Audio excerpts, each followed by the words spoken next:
Hey, welcome back to the Backyard Professor Chess videos. I have another Ruy Lopez. This one again by Mikhail Tal. This time he plays black though. And this again is the value of us studying the Grandmaster chess games, is we really get to see how the Grandmasters do the same opening both as white and as black. Now I've shown you one game where Tal really kicked El Rompo as white. Now he's going to kick El Touche as black. Yeah, I know. Shut up and play. All right, knight f3. Typical Ruy Lopez, absolutely. The signature opening of the Ruy Lopez is the bishop over here telling the knight, good morning, knight, now get out. And the pawn. Oh, he's playing a gentleman named Littlewood in this particular game. And the a6, and the bishop drops back. Typical Ruy. Tal brings his knight out. Always good, big, powerful development. Littlewood properly castles. Very excellent. Now Tal is going to go for the castling. He's preparing to castle right now. Littlewood grabs the e-file. At this point, before he castles, and I've noticed this pattern with a lot of the Ruy, before black wants to castle, he wants to push that bishop back one more spot. And there's nothing wrong with that. And now, of course, Tal castles, and now we're ready to boogie, baby. And Littlewood, just like Tal did when he was playing white, Littlewood pushes that d4 pawn. Now, again, this is just one variation. There's a lot of myriads of ways of playing this. Not necessarily right or wrong. Tal is going to give his king pawn support. So again, the centralized pressure, just exactly like we saw in the last game, and Littlewood pushes the c pawn if Tal decides to send that knight over to a5. He can drop his bishop back. Now, Tal brings that bishop out to g4. So we're going to pick it up just a little bit. Let's ratchet up the pressure. Let's see how this Littlewood guy can handle the pressure. Littlewood, excellent developing move. This bishop to e3. I really see this in the majority of Ruy Lopez. That's always a good move. Now Tal's going to release the pressure here. It's very interesting. E takes d4. Now you notice, oh, and this is one of the, I got to show you this variation. Just to show you, there's some question in some variations at a point that's very similar to this. In some variations, black will take this e-pawn. But the reason why he didn't do it this way, Tal is sharp on this, is because now Littlewood would have this excellent bishop forking both knights, huh? So you kind of have to keep your eye on the center. You have to watch for tactics. Don't fall for tactics if you can help it. So taking the knight would not have done him any good at all. Or I mean taking the pawn with the knight would not have done him any good at all. So he did the next best and took the pawn. And c takes the d pawn. Now Littlewood ends up with both of the central pawns. He's got a great center, and actually Tal is not a whit behind him in the center either. So they're making good progress here. And typical Ruy Lopez black queenside play, knight to the a5, absolutely. And of course Littlewood is going to drop his bishop down. Now, again, typical Ruy Lopez black queenside play. Push your pawns, get your pieces behind your pawns, and push down to the queen side. I mean, it's almost like a repeat of that last Ruy Lopez we saw, huh? Only this time our hero, Tal, is playing the black pieces instead of the white pieces. And again, see, now he pushes the h3.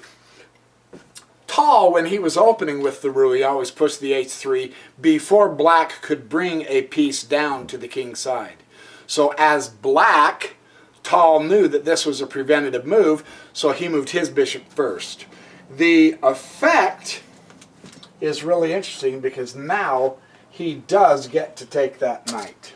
And this changes the nature and structure. And what he's doing is he is covering the d4 square. By taking that knight, the knight was covering the d4 square. He has gotten rid of the knight, and now the d4 square can potentially be up for grabs and fighting for. Very interesting. Now Littlewood, of course, is too astute. He's not going to take it with the pawn, and I wouldn't recommend any of you doing that either. Take it with the queen. You develop a piece with tempo. Absolutely. And now in the last couple of Ruy Lopez's, they have, from the a5, they've dropped back down here to the c6. They haven't pursued the queenside as such. You notice how Tal is playing a little different here. He brings his knight down here to c4. He's hitting here. He's forking the bishop here. Now, he doesn't have a lot of peace behind the queenside just yet, but Tal seems to be making better queenside space than the last couple of games we saw, huh? Now the bishop comes down to c1. Littlewood doesn't want to lose his bishop to a knight at this point. And Tal takes the d4 pawn. Those two central pawns could be bothersome. They could be kind of tough to deal with. So, I mean, you've got the little bit of a pressure. You're in the midst of the developmental phase. Yeah, get rid of the two central pawns. Saddle him with a weakness if it's at all possible.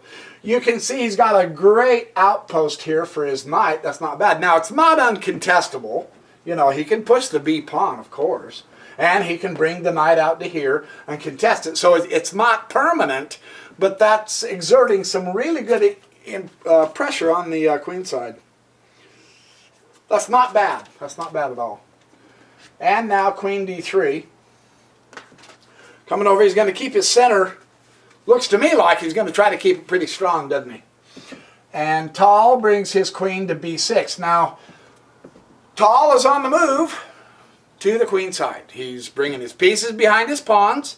He could potentially pawn storm and really beat up White's queenside. Although, look at it, there's no weaknesses on the queenside.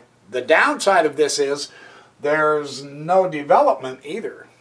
Littlewood is behind on development. Now, against a dangerous attacker and tactician like Tal, that is extremely dangerous. Leaving half your army undeveloped while he's already coming down into the queenside, you know, you're either guts or you're brainless, right? This is a tough fix. Now, Littlewood, again, he's going to go up the king side. f4. Watch what Tal does. d5. You say, well, you know, Tal does have the doubled pawns. Yes, this is true. Doubled pawns can be a weakness if they're blockaded. But notice how Tal has been able to push these pawns forward smack dab in the center, and they give excellent support to the knight. They give an excellent contest to Littlewood's pawns. Granted, at this point, yes, the queen is blockading those two pawns, but what support! You know, that is not weak, right? Why does he push the pawns? Because, according to the note, he wants his knight on d4. It's on c4. He wants the knight on d4. On d4? Yeah, that's what the note says. It's not my fault. It doesn't look like he's going to get a knight on d4, does it? Yeah, well, this is Tal. He'll figure it out. He'll figure it out. Well, of course, you're going to contest the center, and Littlewood's no slouch, so sure, retake the pawn to contest the center, absolutely. Here is where Tal really ratchets up the gimme. Yowza. half his force is on the queen side. You know he's going there. And he's actually building up. The nice thing is, again, Jeremy Silman, in his materials, he very properly says, and all of the grandmasters followed this particular strategy, the more space you have, the easier it is to coordinate your pieces. And this is what Tal is doing. He's coordinating some things. So this is quite interesting. He's putting the question to the rook. And the rook is on the only open file, so, you know, hey. Yes, you're coming over to the queen side, but you're actually coming against that rook, right? So what do you have? You have the bishop hitting the b2. You have the knight hitting the b2. You got the bishop on the a3. The queen might be able to come down here to the king if he can move that pawn. Threaten the queen and move it, and then you can have a discovered check. There's some real interesting things starting to go on, right? But this is a full bore throttle on the queen side. And this is really the comfortable side from what I've seen and heard, although there are always exceptions. This is the comfortable side for black to go to. You notice he gives up the file because of this discovered check idea and the bishop coming down, like I was saying. The rook will make it back, hopefully. But look at this. Tal is too astute to let an open file go just empty. And, you know, every game, I don't even have to emphasize this anymore. Those of you who have been watching my videos for the last, how many chess videos have I made? I mean, seriously, 120? Out of the 120, how many chess videos, how many games that I've been elaborating on have done rooks on open files? 125, right? Yeah, well, that's why they don't call me Einstein, because I'm not much of a mathematician. But anyway, you get the point. This is great chess. Now, Littlewood is not going to just sit there and get slapped around. So let's put some pressure on the bishop. Make up your mind. Where do you want to go? What do you want to do? Right? Makes sense. And he pops up back here to d6. He's going to blockade this. See, yeah, with taking the pawn, you know, that's a weak pawn. And I really don't know if it's worth saving. I don't think you can save it. It's not much of a point to it. We'll see what he does, won't we? King comes up here to h2. Of course. I mean, there's going to be a contest here pretty quick down these open files. It's inevitable, right? And knight on the move. Look at that outpost. Nice. The queen is supporting the pawn here, right?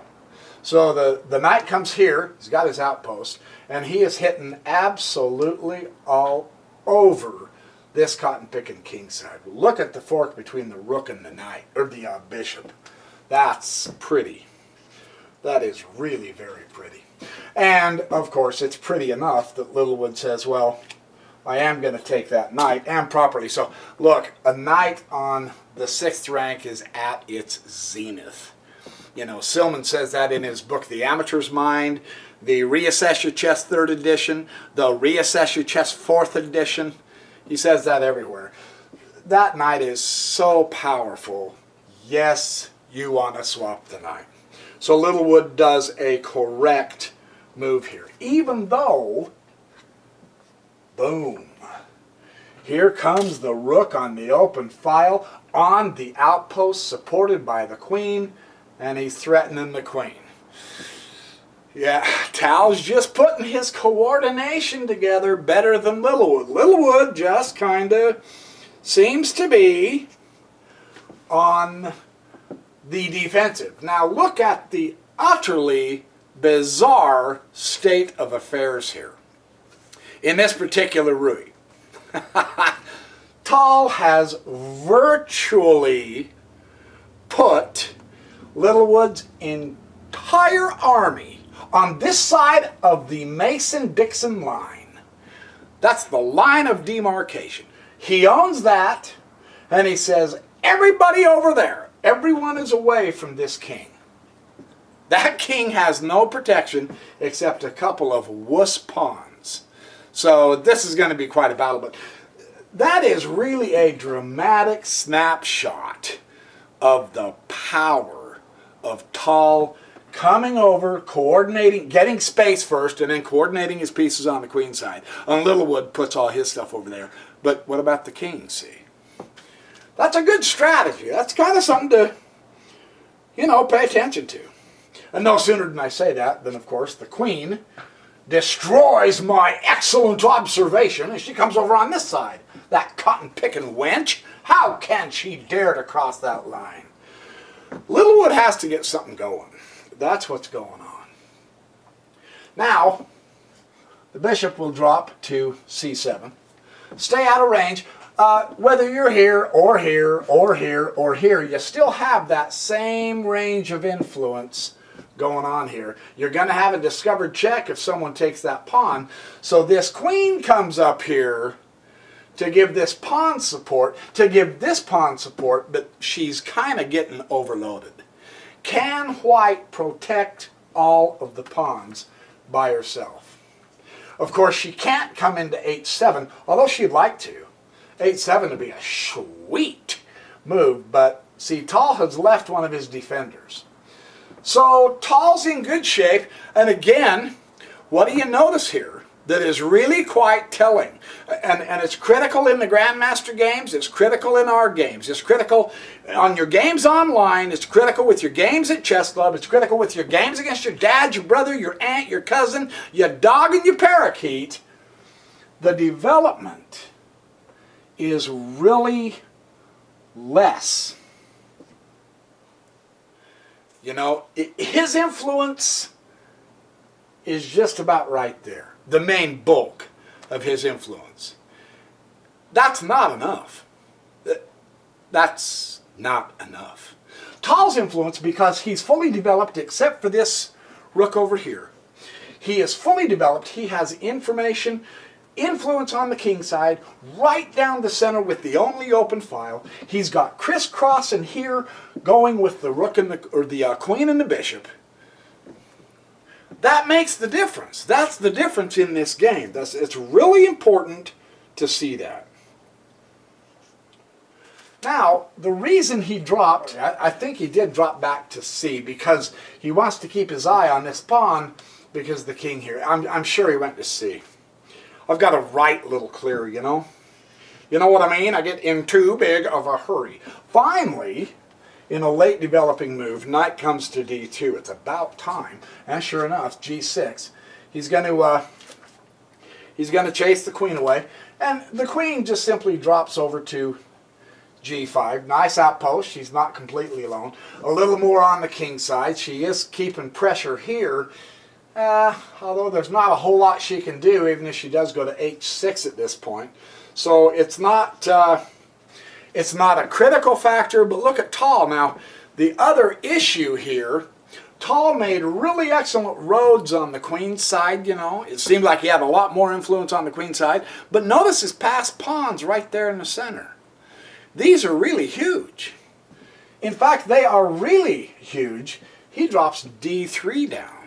Now he's putting the question to the bishop, and he's moving down in a passed pawn. He's being escorted by a rook. He's got support from a queen. Ouch! This knight can pop over here real fast, although he won't, because he's going to protect the H7, but I'm just saying, man, there for a minute he was on the queen side, now he's coming blowing through the center. This is pretty tough chess.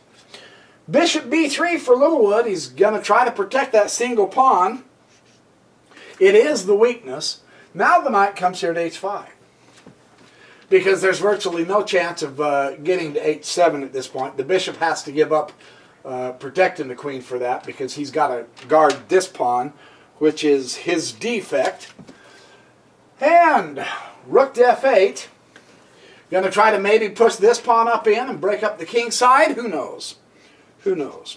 Queen comes to D4. Phenomenal centralization and power. That's excellent. I want you to look at that move. That move decides the game. The commentary. This is out of... I got this book in the library. Tal's 100 Greatest Games. Phenomenal book. If you can get this book, get it. It's fabulous. But this decides the game. This is it.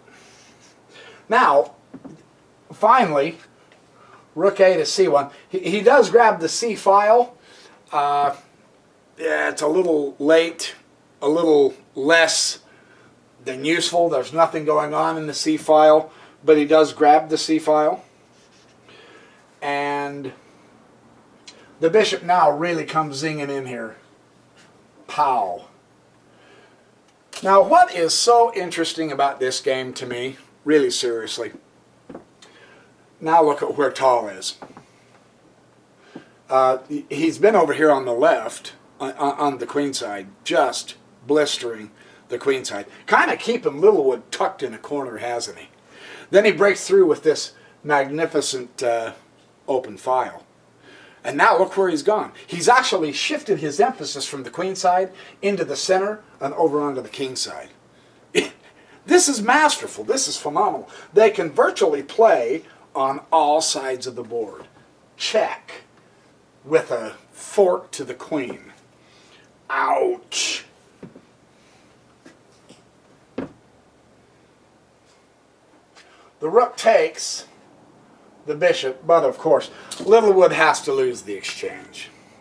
There's just virtually no question about it. However, Tal sees a better way by taking it with the queen and not the knight, because the queen gives check again. So now his queen checks the king and forks the queen. This is powerful chess. So Tal basically exchanges queens. Queen takes f4, knight takes f4, and now we're getting down to